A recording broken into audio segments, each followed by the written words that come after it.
Today's day 6 for the Come Follow Me study for this week, June 1st through the 7th. My heart rejoiceth in the Lord. Ruth and 1 Samuel 1 through 7. Saturday, June 6, 2026, 1 Samuel 4 through 7. 1 Samuel 4. The Ark of the Covenant represented the presence of the Lord. It was normally kept in the Holy of Holies within the tabernacle. During their conquest of the Promised Land, the Israelites carried the ark with them as a symbol and reminder that God was with them. The elders of the Israelites assumed that the ark would help them win their battle against the Philistines. The phrase, "it may save us," in verse 3 suggests that the Israelites might have placed their faith in the ark rather than in the Lord. Their wickedness prevented them from receiving the Lord's strength and protection. These chapters deal with Israel's loss of the ark of God to the Philistines. See the accompanying map to locate most of the places mentioned in these chapters. The Israelites viewed the ark as the visible symbol of the presence of God, but bringing the ark from Shiloh on this occasion was a demonstration of Israel's state of spiritual wickedness rather than a demonstration of their faith. They vainly supposed that the ark could save them when the God of it had departed from them because of their wickedness. They knew that in former times their fathers had been beaten by their enemies when they took not the ark with them to battle, as in the case of their wars with the Canaanites, that they had conquered when they took this with them, as in the case of the destruction of Jericho. From the latter clause they took confidence, but the cause of their miscarriage in the former they laid not to heart. Great disaster followed the appearance of the ark among the troops because of Israel's wickedness. Israel suffered a resounding defeat. Hophni and Phinehas were slain, and the ark was captured. When Eli learned of his sons' deaths and the capture of the ark, he was so overcome with grief that he fell from his seat and died. These events fulfilled Samuel's prophecy that Eli's family would meet a tragic end. As you read 1 Samuel 4 through 6, think about why simply possessing the Ark of the Covenant didn't protect them. Note also the unrighteous actions of Eli's sons who served as priests in the tabernacle in 1 Samuel 2:12 through 25. What do you think the Lord was trying to teach his people? What do you learn from what happened to the Philistines after capturing the ark? And what do you learn from Israel's efforts to regain the Lord's protection in 1 Samuel 7? You might be inspired by rereading Hannah's poem of praise in 1 Samuel 2:1 through 10. What do you find in her words that could have helped Eli's sons and the rest of the Israelites? The Israelites are smitten and defeated by the Philistines, who also capture the ark of God. 1 Samuel 4:1 through 11. And the word of Samuel came to all Israel. Now Israel went out against the Philistines to battle, and pitched beside Ebenezer. And the Philistines pitched in Aphek. And the Philistines put themselves in array against Israel. And when they joined battle, Israel was smitten before the Philistines, and they slew of the army in the field about 4,000 men. And when the people were come into the camp, the elders of Israel said, Wherefore hath the Lord smitten us today before the Philistines? Let us fetch the ark of the covenant of the Lord out of Shiloh unto us, that when it cometh among us, it may save us out of the hand of our enemies. So the people went to Shiloh, that they might bring from thence the ark of the covenant of the Lord of hosts, which dwelleth between the cherubims. And the two sons of Eli, Hophni and Phinehas, were there with the ark of the covenant of God. And when the ark of the covenant of the Lord came into the camp, all Israel shouted with a great shout, so that the earth rang again. And when the Philistines heard the noise of the shout, they said, What meaneth the noise of this great shout in the camp of the Hebrews? And they understood that the ark of the Lord was come into the camp. And the Philistines were afraid, for they said, God is come into the camp. And they said, Woe unto us! For there hath not been such a thing heretofore. Woe unto us! Who shall deliver us out of the hand of these mighty gods? These are the gods that smote the Egyptians with all the plagues in the wilderness. Be strong and quit, or be men, yourselves like men, O ye Philistines, that ye be not servants unto the Hebrews, as they have been to you. Quit yourselves like men, and fight. And the Philistines fought, and Israel was smitten, and they fled every man into his tent. And there was a very great slaughter, for there fell of Israel 30,000 footmen. And the ark of God was taken, and the two sons of Eli, Hophni and Phinehas, were slain. Eli's sons are slain, Eli dies in an accident, and his daughter-in-law dies in childbirth. 1 Samuel 4:12-18. And there ran a man of Benjamin out of the army and came to Shiloh the same day with his clothes rent and the earth upon his head. And when he came, lo, Eli sat upon a seat by the wayside watching, for his heart trembled for the ark of God. And when the man came into the city and told it, all the city cried out. And when Eli heard the noise of the crying, he said, What meaneth the noise of this tumult? And the man came in hastily and told Eli. Now Eli was 98 years old, and his eyes were dim, that he could not see. And the man said unto Eli, I am he that came out of the army, and I fled today out of the army. And he said, What is there done, my son? And the messenger answered and said, Israel is fled before the Philistines, and there hath been also a great slaughter among the people. And thy 2 sons also, Hophni and Phinehas, are dead, and the ark of God is taken. And it came to pass, when he had made mention of the ark of God, that he fell from off the seat backward by the side of the gate, and his neck brake, and he died. For he was an old man and heavy, and he had judged Israel 40 years. The account of the call of Samuel is followed by a crisis in Israel and a partial fulfillment of the prophecy against the house of Eli. Chapters 4-6 record the great battle with the Philistines, the death of Eli's sons, and the capture of the Ark of the Covenant on the field of battle. Eli, the priest of Shiloh, died as a result of a fall caused by the news, not when he heard about the deaths of his own sons, but at the news of the loss of the ark. 1 Samuel 4:19-22.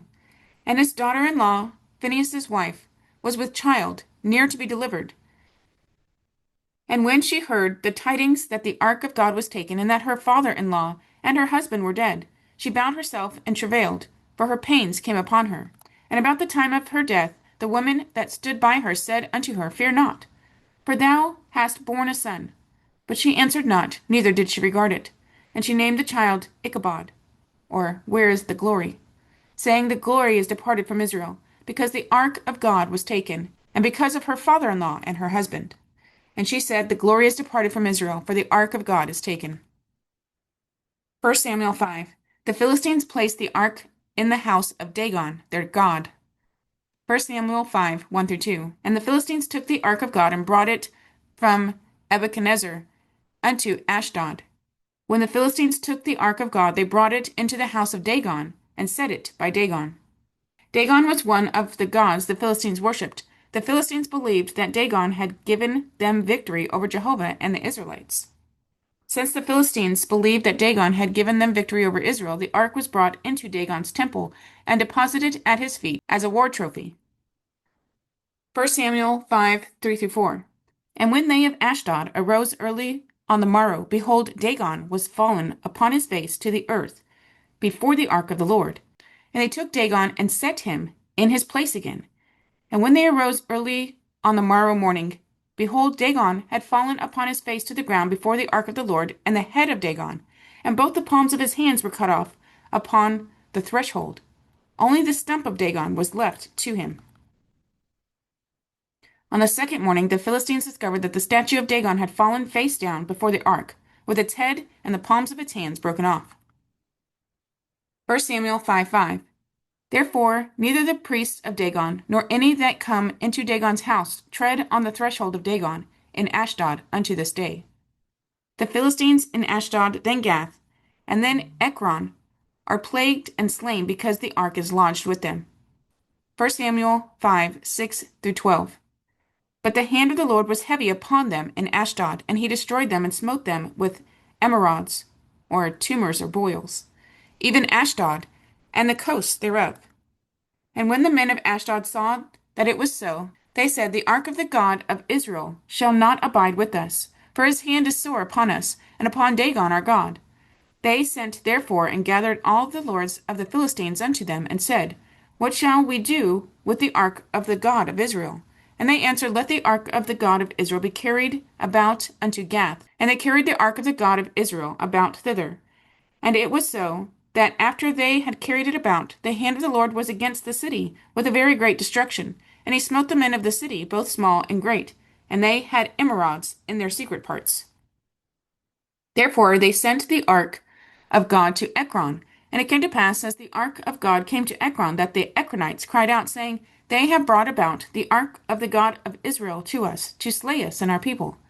So they sent and gathered together all the lords of the Philistines, and said, Send away the ark of the God of Israel, and let it go again to his own people, that it slay us not and our people.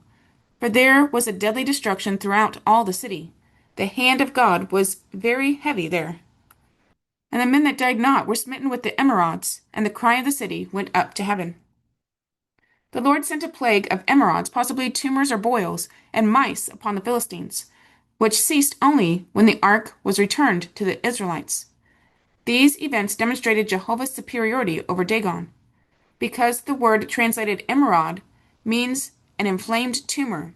Many have assumed that the Philistines were smitten with hemorrhoids, and thus were motivated to send the ark back to Israel. The description of the effects of the emerods on the Philistines suggests something far more serious than hemorrhoids, however, although that ailment can be very painful.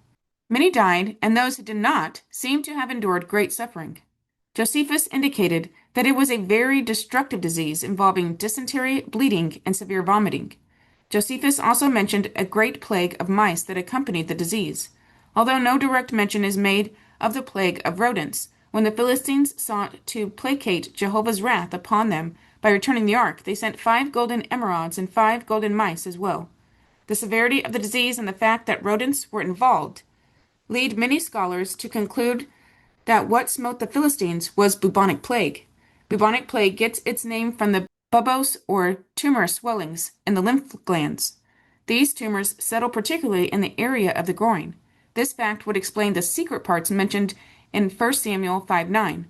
It is well known that rats and mice are the main carriers of this disease, for the fleas that transmit the disease to man live on rodents.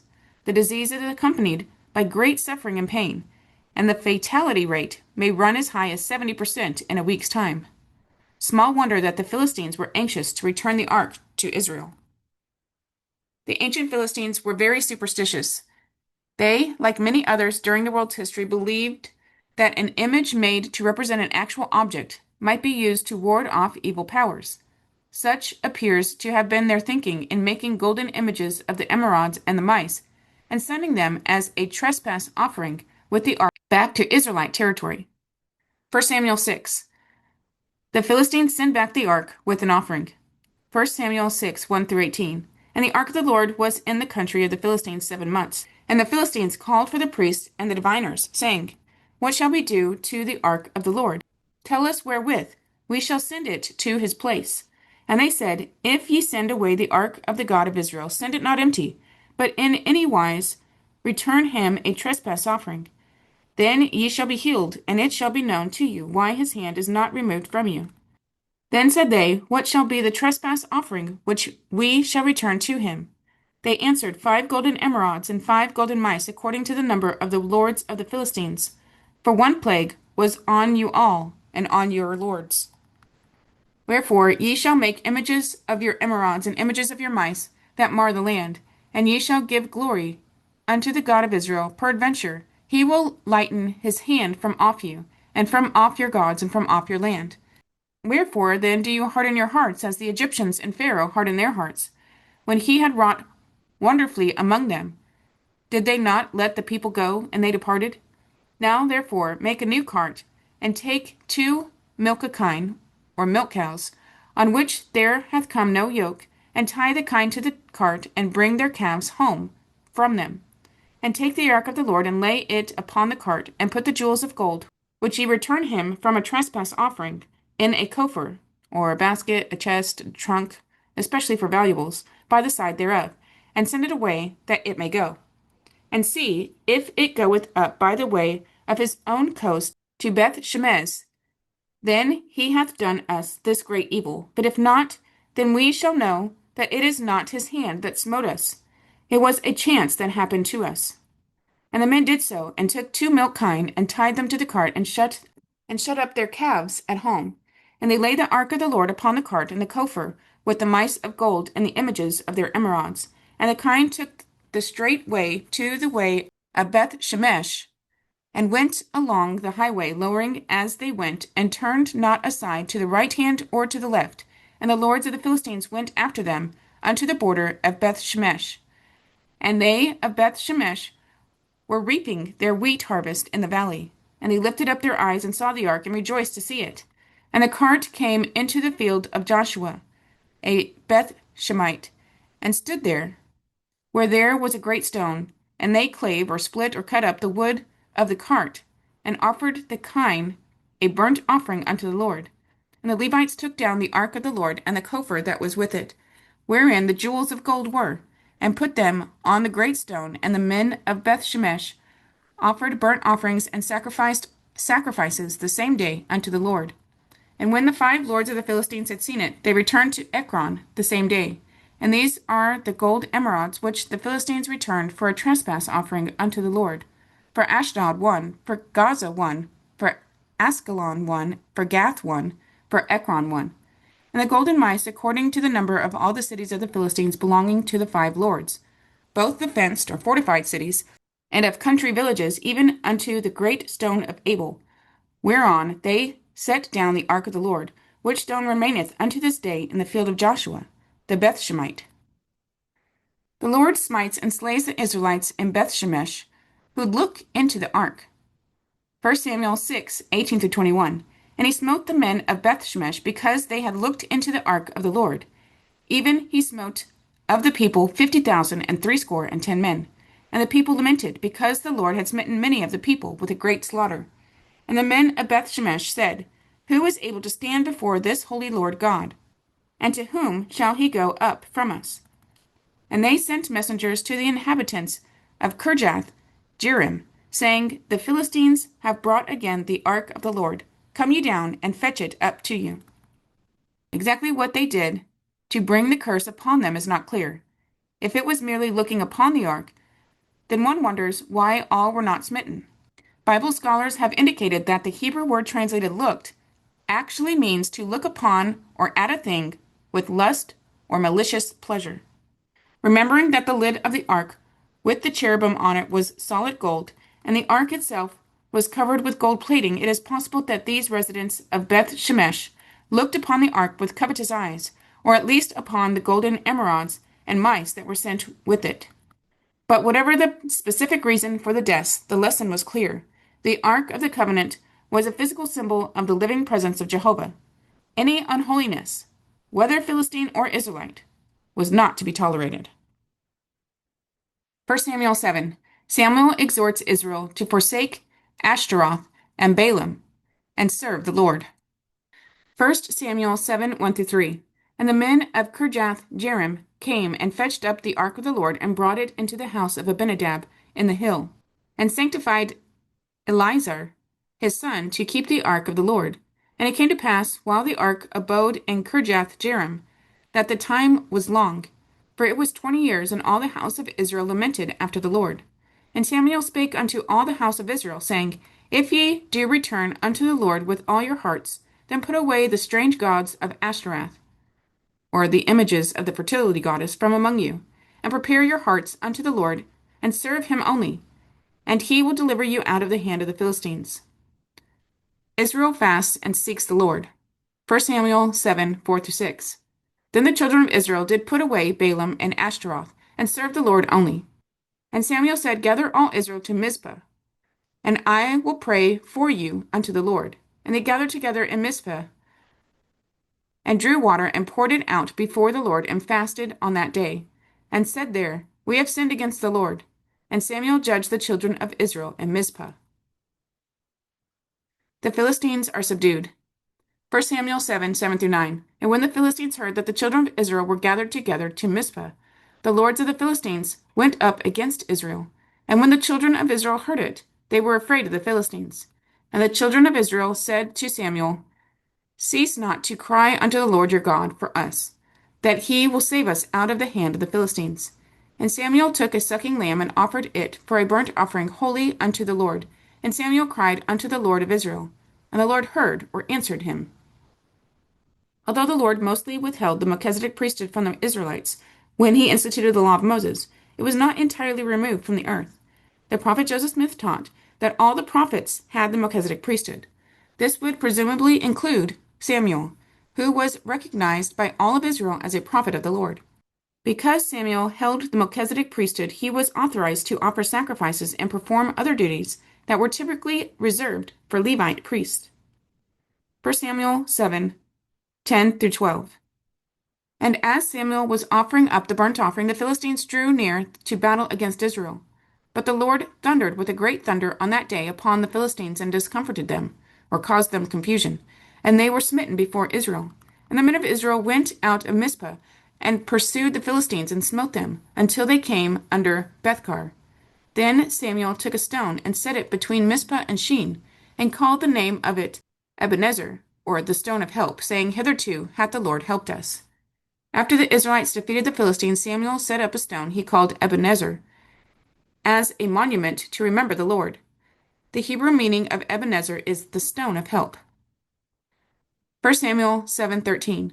So the Philistines were subdued, and they came no more into the coast of Israel. And the hand of the Lord was against the Philistines all the days of Samuel. Here again, the remarkable contrast between Samuel and Samson is evident. Both were born of barren women through miraculous intervention. Both were to be Nazarites for life. Samson, despite tremendous physical strength, did not throw off the power of the Philistines because he did not dedicate himself to the Lord. Samuel, on the other hand, did free Israel from the oppression of the Philistines because he had great spiritual strength and power. 1 Samuel 7:14. And the cities which the Philistines had taken from Israel were restored to Israel, from Ekron even unto Gath, and the coast thereof did Israel deliver out of the hands of the Philistines. And there was peace between Israel and the Amorites. Samuel judges Israel. 1 Samuel 7:15-17. And Samuel judged Israel all the days of his life, and he went from year to year in circuit to Bethel and Gilgal and Mizpah, and judged Israel in all those places. And his return was to Ramah, for there was his house, and there he judged Israel, and there he built an altar unto the Lord.